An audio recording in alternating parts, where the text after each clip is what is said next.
अंतरराष्ट्रीय युवा विद्वान, जैन दर्शन में यूनिवर्सिटी टॉप व गोल्ड मेडलिस्ट, जैन सिद्धांत एवं न्याय विषयों को सरलता से समझाने वाले, यूएसए, इंग्लैंड, ऑस्ट्रेलिया आदि अनेक देशों में जैन धर्म की महती प्रभावना करने वाले, पंडित टोडरमल पुरस्कार, युवा विद्वत रत्न आदि अनेक पुरस्कारों से सम्मानित मूर्धन्य विद्वान डॉक्टर संजीव कुमार गोधा जयपुर द्वारा जानिए धर्म का मर्म। डॉक्टर संजीव कुमार जी गोधा के प्रवचन प्रसारण का लाभ प्राप्त कर ज्ञानदान में सहभागी बने। एक दिन की 9,000 अथवा 3,000 के 3 प्रायोजक मिलकर भी ज्ञानदान स्वरूप प्रदान करने पर लाखों लोगों द्वारा प्रवचन सुना जाता है। अर्थात 1 रुपए की अल्प राशि में 10 भाई बहन प्रवचन का लाभ लेते हैं और प्रायोजक परिवार का उस दिन प्रवचन के आरंभ व अंत में रंगीन चित्र व सभी के नाम का उल्लेख किया जाता है। इस कार्यक्रम के प्रायोजक हैं श्री प्रेमचंद जी बजाज, श्रीमती सुनीता जी बजाज, श्री तन्मय जी बजाज, श्रीमती चंद्रा जी बजाज, श्री ध्याता जी बजाज, अध्यक्ष मुमुक्षु आश्रम कोटा राजस्थान। बजाज टीएमटी सरिया, प्रेम जैन इस्पात उद्योग प्राइवेट लिमिटेड, रानपुर कोटा राजस्थान। पर्यायी दर्पण तलैव सकला प्रतिफलति पदार्थ मालिका यत्र परमागमस्य बीजं निषेध जात्यन्ध सिन्दुर्विधानं सकल नय विलसितानां विरोध मथनं नमाम्यनेकान्तं विरोध मथनं नमाम्यनेकान्तं।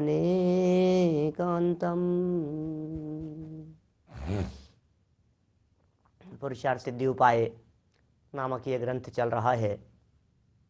अमृत चंद्राचार्य की यह अत्यंत सुंदर रचना है और आचार्य देव एक एक बात को बहुत सरल ढंग से स्पष्ट करते चले जा रहे हैं।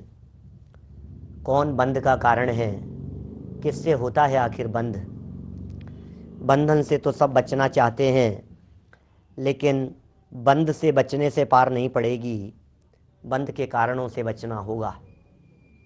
टोडरमल जी साहब का बहुत ही सुंदर वाक्य है मोक्ष मार्ग प्रकाशक ग्रंथ का, शायद पेज नंबर 30 पर है। जिन्हें बंद नहीं करना हो वे कषायें ना करें। हम सब सजा से बचना चाहते हैं, अपराध से नहीं। ये भूल है हमारी। आचार्य देव कह रहे हैं भैया सजा से बचना चाहते हो तो अपराध से बचो ना। अपराध छोड़ना नहीं चाहता है और फल भोगना नहीं चाहता है, क्या करें। क्या वाक्य बोला मैंने? अपराध छोड़ना नहीं चाहता है और फल भोगना नहीं चाहता है, तो कैसे पार पड़े। यदि अपराध किया है तो फल तो भोगना ही पड़ेगा, फल तो भुगतना ही पड़ेगा। ऐसा कैसे हो सकता है कि अपराध भी करे और फल भी नहीं मिले। तो ऐसा कौन सा अपराध है जिस अपराध के फल से चतुर्गति रूप परिभ्रमण हुआ है। ऐसा कौन सा अपराध है जिस अपराध के फल से जन्म जन्मांतरों में ठोकरें खाता रहा है।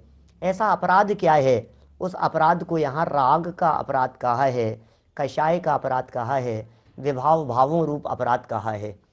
ये सब विभाव भाव ऐसे हैं जो अनादिकाल से इस जीव के आश्रम के कारण बने हैं, अनादिकाल से इस जीव के बंध के कारण बने हैं। पुण्य पाप कर्म प्रकृतियों के बंधन संबंधी, प्रकृति बंध, प्रदेश बंध, स्थिति बंध और अनुभाग बंध संबंधी चर्चा हम कल तक आपके बीच में, परसों तक आपके बीच में काफ़ी विस्तार से कर चुके हैं। कैसे होता है प्रकृति बंध, क्या है प्रकृति बंध, क्या है प्रदेश बंध, आखिर स्थिति बंध क्या होता है, और अनुभाग माने फल क्या होता है। फल देने की जो शक्ति है, फल देने की जो पावर है, उसकी जो डेंसिटी है, वो कहलाता है अनुभाग बंध। सब चर्चाएं हो चुकी थी। अभी अभी प्रवचन शुरू होने से 1 मिनट पहले मेरे पास में कॉल था दिल्ली से।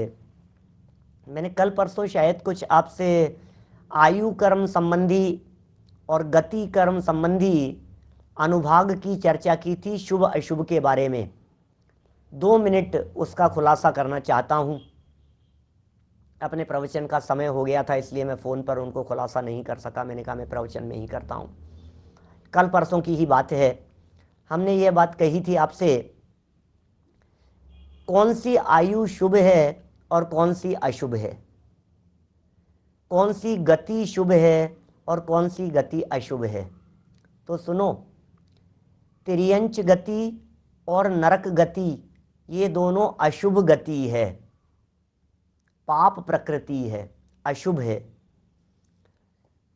और मनुष्य गति और देव गति ये शुभ है, ये पुण्य प्रकृति है। बराबर, यहाँ तो क्लियर हो गई। नरक तिर्यंच कोई जाना नहीं चाहता, और मनुष्य और देव यदि आपको ऑफर दिया जाए तो आप लोग सब फटाफट हाँ कर देंगे। इसमें क्या प्रॉब्लम है, सीधी सी बात है। तो गति की दृष्टि से देखें तो मनुष्य और तिर्यंच ये दोनों पाप हैं, अशुभ हैं, ये हमें नहीं चाहिए। और मनुष्य और देव ये सबको चाहिए, ये पुण्य प्रकृतियां हैं। बराबर, कितनी सरल हो गई बात। लेकिन आयु कर्म में थोड़ा सा फर्क है। वो फर्क क्या है? देव आयु, मनुष्य आयु और साथ साथ में तिर्यंच आयु, ये तीनों आयु शुभ है, सिर्फ एक नरक आयु अशुभ है। अब आप कहेंगे ये कैसे फर्क कर दिया? यही बात तो गले नहीं उतर रही है। मनुष्य, तिर्यंच, देव, इन तीनों को आपने शुभ में ले लिया और नरक को अशुभ की तरफ कर दिया। ये बात तो गले नहीं उतर रही है। पहले वाली बात तो समझ में आ गई, मनुष्य और देव शुभ और नरक और तिर्यंच अशुभ, ये तो समझ में आ गई हमारे को बात। अब आप इसको इधर मिला रहे हो, इसको अकेला छोड़ रहे हो, ये बात समझ में नहीं आ रही है। तो कहा सुनो सुनो, बात ऐसी है, अभी बात कर रहे थे हम गति की। गति माने जाना, ऐसा समझिए मोटा मोटा। कोई जाना नहीं चाहता। मनुष्य तिर्यंच में जाना चाहते हैं, मनुष्य देव में जाना चाहते हैं, मनुष्य देव में, और नरक तिर्यंच में नहीं जाना चाहते, इसलिए ये गतियां अशुभ हो गई। लेकिन यदि कोई व्यक्ति वहां तिर्यंच अवस्था में जाकर जन्म ले लेवे तो मरना नहीं चाहता। बोलो, देवगति में कोई मरना नहीं चाहता, मनुष्य कोई मरना नहीं चाहता, तिर्यंच में भी चला गया तो मरना नहीं चाहता। इसलिए वो तिर्यंच आयु को शुभ कहा है। तिर्यंच में 2 साल की आयु, उससे बढ़कर के 5 साल की हो गई, बोले अनुभाग बढ़ा है उसका, उस प्रकृति का। वो पुण्य प्रकृति है, वो पुण्य में चली जाएगी। ठीक है। नरकी जीव मरना चाहता है, नरक में जाना भी नहीं चाहता, और पहुंच जाए तो रहना भी नहीं चाहता। इसलिए नरक गति भी अशुभ है, नरक आयु भी अशुभ है। तो इस तरह से गति कर्म जो है वो नाम कर्म के भेदों में है, और आयु एक सेपरेट कर्म है। क्या ये अलग अलग हैं? इनकी स्थिति में अंतर में क्या फर्क पड़ गया है? कोई दिक्कत नहीं है। यहाँ जैसा कहा है उस अनुसार समझ लेना चाहिए। तो थोड़ा सा उपयोग की एकाग्रता से यदि आप इन प्रकरणों को समझने का प्रयत्न करेंगे तो बात आसानी से समझ में आ जाएगी। ठीक है ना?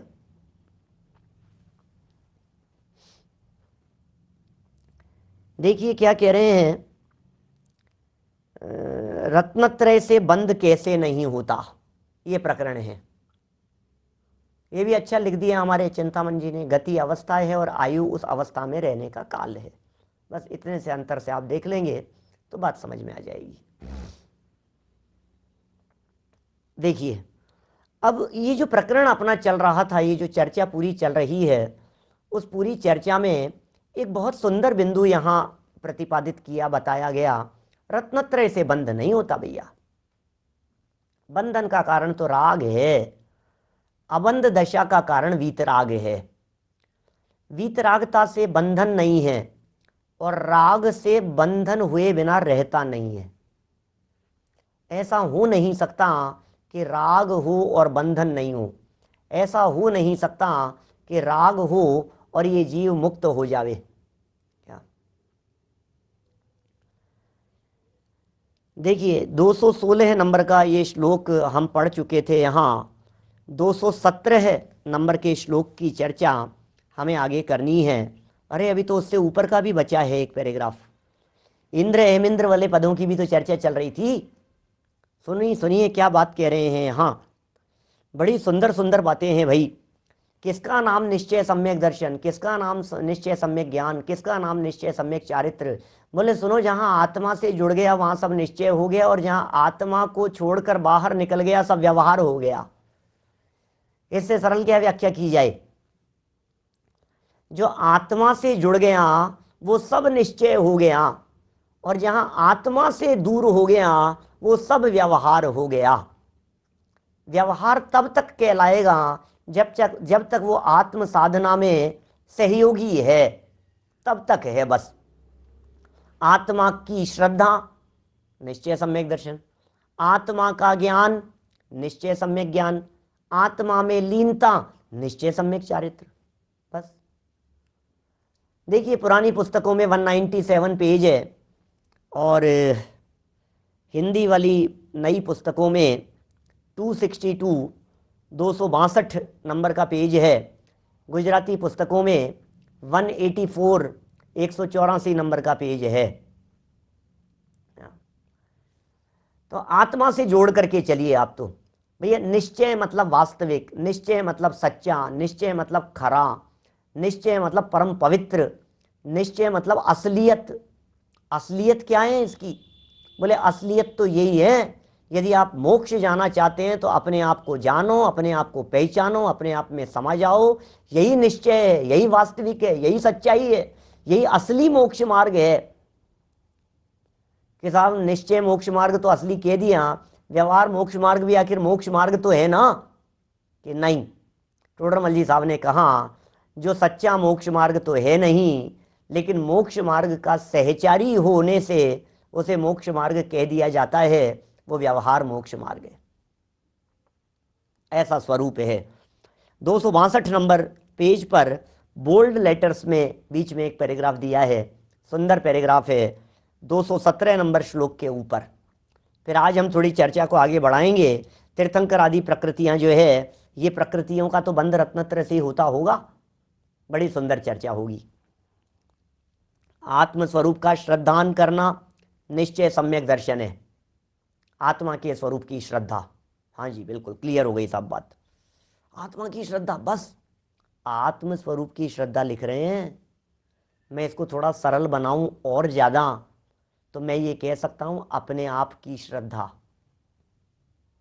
बोलो सुनील जी भाई साहब ग्वालियर, बतलाएं। माने आत्म स्वरूप की श्रद्धा, ये क्या कह रहे हैं? आत्म, हाँ आत्मा के स्वरूप की श्रद्धा। आत्मा, अरे आत्मा के नहीं, अपने आप के स्वरूप की श्रद्धा की बात चल रही है। तो कहाँ आत्मा के स्वरूप में पहुंच गया? आत्मा आत्मा शास्त्र में, आत्मा के स्वरूप की चर्चा कहाँ मिलेगी भाई साहब? समय सार में। अच्छा, समय सार में मिलेगी आत्मा के स्वरूप की चर्चा। अरे आत्मा के स्वरूप की चर्चा समय सार में नहीं मिलेगी। कुंद कुंदाचार्य देव कहते हैं अनुभव से प्रमाणित करके बात लिखता हूं, और अपने अनुभव से प्रमाण करके इस बात को स्वीकार करना। क्या ये मेरे कहने से मत मान लेना, अपने आप में देखना। क्या अपने में अपनापन, बस ये शब्द हैं। मेरे ख्याल से अभय जी भाई साहब हैं हमारे देवलाली वाले, उनका भजन ही है शायद, जहां तक मुझे ख्याल है। अपने में अपनापन करके मैं अपने में चला गया। बहुत सुंदर भजन है, बहुत प्राचीन, मतलब प्राचीन तो क्या कहें, मतलब 30 साल 35 साल पुराना भजन होगा कम से कम, इतना पुराना मुझे जहां तक ख्याल है उनका लिखा है। जो अपना नहीं उसके अपनेपन में जीवन चला गया। क्या कहा? जो अपना नहीं उसके अपनेपन में जीवन चला गया। पर मैं अपनापन करके हाँ मैं अपने से चला गया। उमाकांत जी साहब, आप शायद मेरी बात का समर्थन कर रहे हैं कि अभय जी भाई साहब का लिखा हुआ है। और इसकी लास्ट लाइन है, अपने में अपनापन करके मैं अपने में चला गया। पर मैं अपनापन करके मैं अपने से चला गया। चला गया, ये धोखा है, ये मेरा है, ये मेरा है। क्या इसमें अपनापन करके मैं अपने आप से चला जा रहा हूं। मैंने अपने आप को धोखा दे दिया है, मैं अपने से चला गया। और अपने में अपनापन करके मैं अपने में चला गया। बस अपने में अपनापन करके अपने में चले जाने का नाम धर्म है, अपने में चले जाने का नाम रत्नत्रय है। क्या पर मैं अपनापन करके हाँ मैं अपने से चला गया। ऐसा बहुत सुंदर शब्द हैं, सुंदर शब्दावली है। आत्मस्वरूप के श्रद्धान को निश्चय सम्यक दर्शन यहाँ कह रहे हैं। वास्तव में आत्मस्वरूप का नहीं, अपने आप का श्रद्धान। दादा का भी है, भी अपने में अपनापन, नई रचना आई है। देखिए ये निश्चय सम्यक दर्शन, आत्मज्ञान करना, निश्चय सम्यक ज्ञान। लो सम्यक ज्ञान करना है साहब, सम्यक ज्ञान करना है। क्या करूं सम्यक ज्ञान करने के लिए? कितने शास्त्र पढ़े सम्यक ज्ञान के लिए, कितने शास्त्रों को पढ़े। अरे पढ़ो पढ़ो पढ़ो, ये पढ़ो ये पढ़ो। आपने कितने पढ़े? 3। अरे यार क्या 3 ही पढ़े? 30 शास्त्र पढ़ चुका हूं मैं। क्या 35-40 ग्रंथों के ऊपर तो आद्योपांत प्रवचन कर चुका हूं, word to word, line to line, 35-40 ग्रंथों पर। और अच्छा पंडित जी, कितने ग्रंथ पढ़े? बोले 150 से ज्यादा ग्रंथ पढ़े हैं मैंने आज तक, 150 से ज्यादा। अरे भाई इसका नाम सम्यक ज्ञान नहीं है। इतने शास्त्र तो पढ़े, आत्मा को पढ़ा या नहीं ये बताओ। आत्मा को तो नहीं पढ़ा। बोले फिर शास्त्र में क्या पढ़ा तुमने? समय सार पढ़ करके आत्मा नहीं पढ़ा तो समय सार में क्या पढ़ा? समय सार पढ़ करके आत्मा नहीं दिखा तो समय सार पढ़ना ही बेकार हो गया यार। ये क्या किया तुमने? मोक्ष मार्ग प्रकाशक पढ़ करके मोक्ष मार्ग का प्रकाश नहीं हुआ तो फिर मोक्ष मार्ग पढ़ करके क्या हुआ? पुरुषार्थ सिद्धि उपाय पढ़कर पुरुषार्थ की सिद्धि नहीं हुई तो फिर क्या किया? पुरुषार्थ सिद्धि उपाय पढ़ के, श्रावकाचार पढ़ के श्रावकों के योग्य आचरण नहीं हुआ तो फिर कैसे श्रावकाचार पढ़ा? श्रावकाचार पढ़ लिया साहब, श्रावकाचार, तो श्रावकों जैसा आचार तो दिख नहीं रहा है, तुम श्रावकाचार कैसे कहते हो? श्रावकाचार तो तब कहना संभव है जब श्रावकों जैसा आचार होने लग जाए। क्या फैलाना फिर समेटना, देते हैं ना कई बार उदाहरण जैसा। तो समेटा के नहीं, उसको फैलाने फैलाने में कब तक लगे रहोगे? अब तो अपने आप को समेटने में लगो, अब तो अपने आप को जानो। ये बहुत सुंदर भजन है ये। आपा नहीं जाना तूने कैसा ज्ञान धारी है, आपा नहीं जाना तूने। बस कितने भजन हैं इस तरह के। आज ये तो जमाना बदल गया, बहुत अच्छा युग आ गया है। सच में हम लोगों ने ऐसे युग में जन्म ले लिया है जिस युग में ये अध्यात्म की चर्चाएं खूब बढ़ चढ़ करके हमारे सामने आ रही हैं। नहीं थी ये चर्चाएं। एक लाइन यदि ऐसी अध्यात्म की सुनने पढ़ने को मिल जाती थी तो लोग इतने रोमांचित हो उठते थे, उछल उठते थे। और आज हमारे सामने साहित्य है, लाइन लगा करके भजन है, भक्तियां हैं, स्तुतियां हैं, काव्य है, ग्रंथ हैं, साहित्य है, टीकाएं हैं, व्याख्याएं हैं, प्रवचन हैं, विद्वान हैं, सब कुछ है। लेकिन वो रुचि सब खत्म सी होती चली जाए। ऐसा लगता है जैसे हाँ वही तो बात है, हाँ पंडित जी वही तो बात। अरे रोज खींच के पढ़नी चाहिए इसके ऊपर। किस पे? मैं किसी और से नहीं कह रहा हूं, मैं तो हमारी इस मान्यता पर चोट मारने के लिए कह रहा हूं। ऐसे चोट पड़नी चाहिए इस मान्यता के ऊपर, दृढ़ता से चोट पड़नी चाहिए, खींच खींच के पढ़नी चाहिए इसके ऊपर, रोजाना पढ़े इसके ऊपर। इतना कमजोर हो जाए इस मिथ्यात्व का अनुभाग की टूटने पर मजबूर हो जाए। 260 नंबर पेज टोडरमल जी साहब, मोक्ष मार्ग प्रकाशक ग्रंथ, कहते हैं 260 नंबर पेज पर संस्कार इतने दृढ़ हो जाए, अंदर में पावर इतनी प्रबल हो जाए कि ये मिथ्यात्व की अनुभाग शक्ति कम हो जाए, और कम होते होते एक क्षण आएगा कि वो टूट पड़े, टुकड़े हो जाए। बोलो आत्मा को जानने का नाम सम्यक ज्ञान है, अपने आप को जानने का नाम सम्यक ज्ञान है। निश्चय से सम्यक ज्ञान की ये व्याख्या है। और आत्म स्वरूप में परिणमन, विश्राम, ओ आराम कहाँ पे? बेडरूम में। आराम कहाँ पे? सोफे पे। आराम कहाँ? एसी में। आराम कहाँ? गार्डन में। आराम कहाँ? 5-7 स्टार होटल्स में, रेस्टोरेंट में। 30 आराम, आराम। आराम कहाँ? प्रवचन में। अरे भैया, अपने में आराम करो, अपने में विश्राम करो। निज घर बना विश्राम नाही, ये विश्राम की चर्चा कर रहे हैं यहाँ। आत्म स्वरूप में परिणमन, विश्राम करना, आराम करना, सो जाना। ऐसा कहते हैं हमारे वीतरागी संत, अपने स्वरूप का अवलंबन लेकर प्रमादी हो जाते हैं। निज द्रव्य का आश्रय लेकर प्रमादी हो जाते हैं, आलसी हो जाते हैं। अपने स्वरूप में उपयोग को लगाकर इतने निरुद्यमी और आलसी हो जाते हैं, अब कौन बाहर निकले? क्या कौन निकले? बाहर में घंटियां बजती रहती है, कौन सी? क्या ऐसी घंटियां बजती रहती है बाहर में, माथे पर सिगड़ी जल रही है, कोई आकर के हिरणी उपल खाज खुजावते बगल में आकर के ये घंटियां बज रही है। अब कौन उपयोग को बाहर निकाले? जल रही होगी, जलने दो, बज रही होगी, बजने दो। अपन तो अपने में रहो। और फिर नतीजा क्या निकलता है?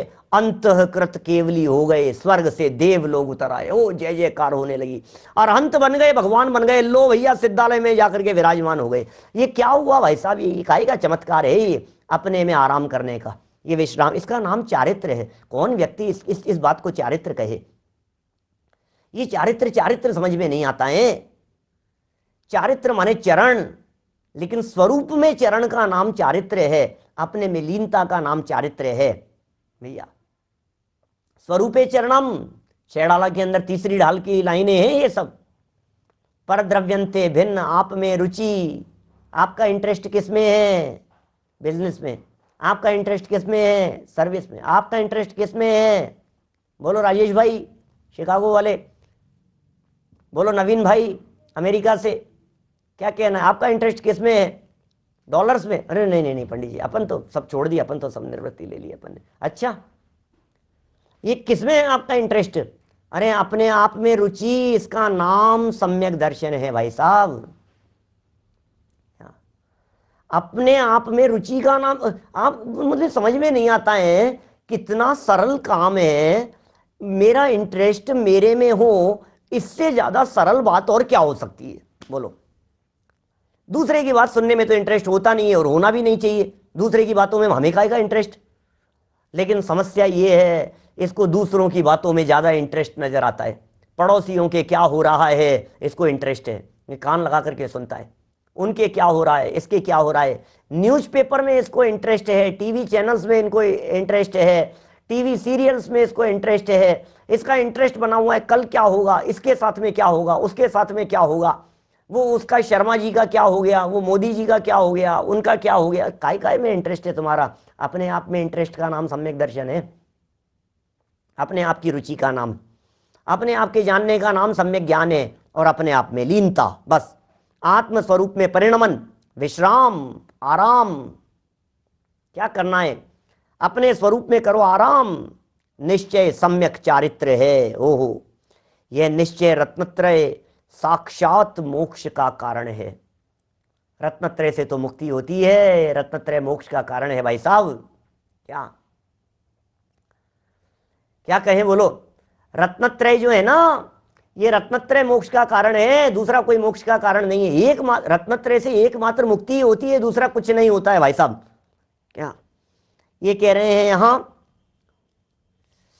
यह निश्चय रत्नत्रय साक्षात मोक्ष का कारण है, मोक्ष रूप है, मोक्ष रूप है। ये ही है वह जीव को कर्मों से छुड़ाने का कारण है, परंतु कर्म बंध का कारण सर्वथा नहीं है। रत्नत्रय कर्म बंध का कारण किसी अपेक्षा से नहीं है। रत्नत्रय से कर्म बंध होता ही नहीं है, रत्नत्रय से कर्म बंध हो सकता ही नहीं है। सम्यक दर्शन ज्ञान चारित्र वो कवच हैं जिन्हें पहन लेने के बाद में दुनिया की कोई गोली नहीं लगती है। ये वो रत्न है, ये वो बुलेट प्रूफ जैकेट है रत्नत्रय, जिस जैकेट के पहन लेने के बाद क्या मजाल, जो मिथ्यात्व शत्रु, अनंतानुबंधी शत्रु, इनकी गोलियां लगने लगे। कर्म प्रकृतियां, 41 कर्म प्रकृतियों का आश्रव रुक गया। ये क्या हुआ, ये क्या चमत्कार हो रहे हैं? बोले ये असर क्यों नहीं कर रही है? दर्शन मोहनी गोलियां दागे जा रहा है, असर क्यों नहीं कर रही है? कि इसने रत्नत्रय का कवच पहन लिया है। अब इसके हमारी ये गोलियां, ये कर्म, ये असर नहीं करेंगे। कर्म प्रूफ है, ये कर्म प्रूफ है। अवनीश भाई, ये वज्र का किला है, इसके ऊपर असर नहीं होता है किसी और का। ये रत्नत्रय वो कवच है, बड़े जबरदस्त है ये सारे कवच। कि नहीं नहीं साहब, वो तो ठीक है, बुरी चीजें तो नहीं होगी, लेकिन अच्छी तो होगी ना। बुरी तो नहीं होगी, अच्छी तो होगी पंडित जी, अच्छी तो होगी। क्या बात कर रहे हैं आप? हमने सुना है ऐसा कि तीर्थंकर जैसी कर्म प्रकृतियां रत्नत्रय वालों के बंधती है। गलत कहा है क्या? गलत सुना है क्या? शास्त्रों का है ना वचन, शास्त्रों का कथन है भाई साहब। सम्यक दर्शन जिसको होगा वही जीव तीर्थंकर कर्म प्रकृति बांध पाएगा। सम्यक दर्शन जिसे होगा वही जीव नारायण का पद बंधेगा, उसके प्रति नारायण की पदवियां मिलेगी उसे। उसी जीव को इंद्र पद मिलेंगे। सम्यक दृष्टि जीव ही मर करके अहमिंद्र पदों में जा सकते हैं। सम्यक दृष्टि मर करके सर्वार सिद्धि में जा सकते हैं। मिथ्या दृष्टि की क्या कहें, हैसियत नहीं है, औकात नहीं है, कुछ भी कह दो आप। शब्द थोड़े बुरे शब्द लगते हैं, लेकिन सच में मिथ्या दृष्टि का वो स्तर नहीं है जिसे वो चीज मिल सके। मिथ्या दृष्टि के पास उतनी पावर नहीं है, मिथ्या दृष्टि के पास उतना पैसा नहीं। पैसा मने परिणामों का खर्च करने के लिए। मिथ्या दृष्टि के परिणामों में इतनी उज्ज्वलता नहीं है कि जिस उज्ज्वलता के दम पर उसे मिल सके चक्रवर्तित्व पद। मिथ्या दृष्टि के परिणामों में इतनी उज्ज्वलता नहीं हो सकती है जिसके दम पर उसे मिल सके तीर्थंकर की पदवी। तो हमें ऐसा लगने लगता है, और ये यहाँ कह रहे हैं, बहुत सुंदर बात यहाँ कह रहे हैं आचार्य देव ने स्वयं, मानो इस श्लोक के अंदर प्रश्न उठाया हो। 217 नंबर का ये श्लोक है, और आचार्य देव कहते हैं यहाँ, रत्नत्रय, माथा पढ़ रहा हूं, उत्थानिका कहते हैं इसको। रत्नत्रय तीर्थंकरादि प्रकृतियों के भी बंध का करता नहीं है। ओ, हम तो सोच रहे थे रत्नत्रय होगा तो तीर्थंकर प्रकृति मिल जाएगी। हम तो सोच रहे थे रत्नत्रय होगा तो इंद्र पद मिल जाएगा। हम तो सोच रहे थे यार रत्नत्रय हमने लिया ही इसलिए था, कोशिश में ही इसलिए लगे हुए हैं कि चक्रवर्ती बन जाएंगे। हम तो इसी चक्कर में लगे हुए हैं। तो ये कह रहे हैं भैया, तीर्थंकर हो चाहे नारायण प्रति नारायण हो, क्या ये जितनी भी पदवियां हैं, इन पदवियों के बंध का करता नहीं है, ये बताते हैं। कर्मों की 148 प्रकृतियों में नाम कर्म की एक प्रकृति है, जिस प्रकृति का नाम है तीर्थंकर कर्म प्रकृति। नाम कर्म की प्रकृति है, नाम का एक कर्म है। 93 प्रकृतियां हैं, उनमें एक तीर्थंकर नाम की कर्म प्रकृति है। तीर्थंकरों की परिभाषाएं बतलाई, परिभाषा लिखी, बालबोध पाठमाला भाग 1 पाठ 3, तीर्थंकर और भगवान। क्या पहला पाठ नमोकार मंत्र, दूसरा चार मंगल, तीसरा पाठ तीर्थंकर भगवान, बालबोध भाग 1। 3 साल के बच्चे को पढ़ाते हैं, 3 साल का बच्चा, तीसरा पाठ। और तीर्थंकर की परिभाषा में 3 महत्वपूर्ण बातें। क्या क्या? जो समव शरण आदि विभूति से युक्त होते हैं। इस पहले जो धर्म तीर्थ का उपदेश देते हैं, यहां से परिभाषा शुरू की। जो धर्म तीर्थ का उपदेश देते हैं, समव शरण आदि विभूति से युक्त होते हैं, और जिनके तीर्थंकर नाम कर्म नाम का महापुण्य का उदय होता है, उन्हें तीर्थंकर कहते हैं। ये परिभाषा है तीर्थंकरों की। बच्चों को याद कराते हैं, सबको याद होनी चाहिए। क्या मैं तो कहता हूं, जितने लोग हैं एक बार बच्चे बनकर बालबोध पाठमालाएं पढ़ो हमसे। बहुतों ने पढ़ी है, मुझे मालूम है। अभी बहुत सारे लोग लिखने भी लगेंगे कि हमने पढ़ी है, हमने सुनी है। बालबोध से सुनो, बालबोध भाग 1। और ये सब बच्चों के लेवल के, हम गणमोकार मंत्र पढ़ने जैसा समझ रखा है हमारे को कि भैया एक बार सुन करके तो देखो, आपको पता लगेगा। पुरुषार्थ सिद्धि उपाय से कम लेवल नहीं नजर आएगा आपको उस बालबोध में।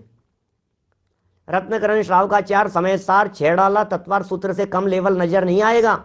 नाम उसका बालबोध है, उम्र 3 साल की कही है, लेकिन जब तक हमें वो सब पता नहीं हो, वो सब पकड़ नहीं हो, तब तक हम सब बालक ही तो हैं।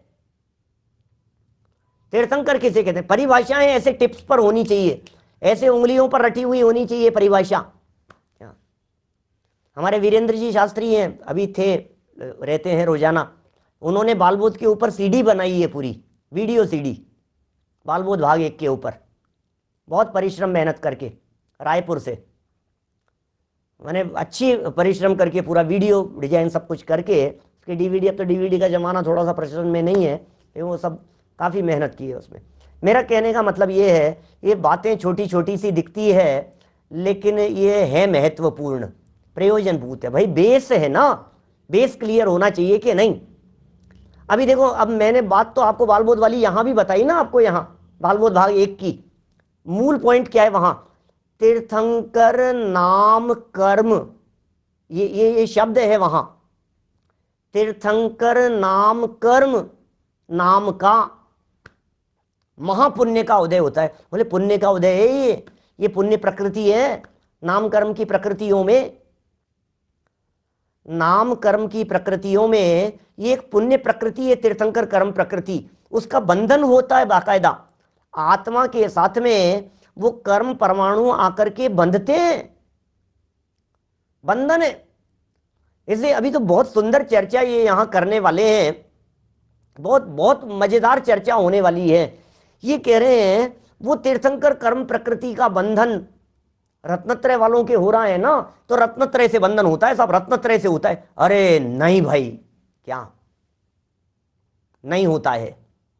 रत्नत्रय से बंधन नहीं होता है, रत्नत्रय बंधन का कारण नहीं है।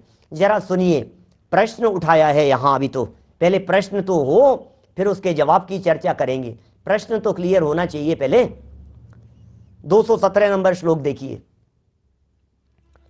सम्यक्त्व चरित्राभ्याम, बहुत सुंदर श्लोक है।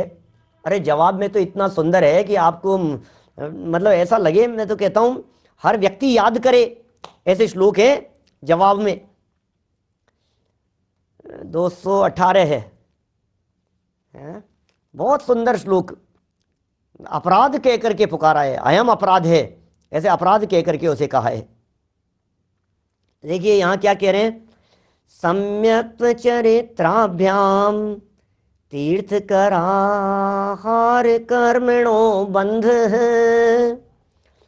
योप्युपदिष्ट समये ननय विदाम सोपि दोषाय। क्या क्या कह रहे हैं?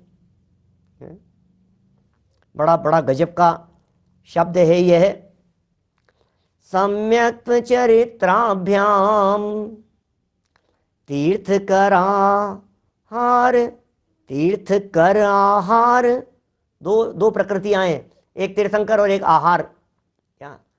तीर्थकर आहार कर्मणो बंध योप्युपदिष्ट समये ननय विदाम सोपि दोषाय।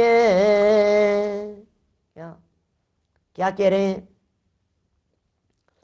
अन्वयार्थ, अपि तीर्थकराहार कर्मण है, और तीर्थंकर प्रकृति और आहारक प्रकृति का, ये दो प्रकृतियां हैं, है ना।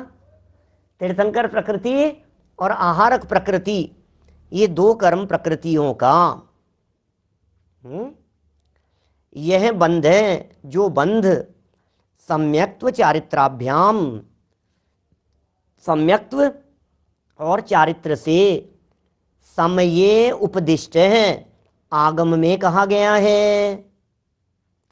स माने वह, क्या?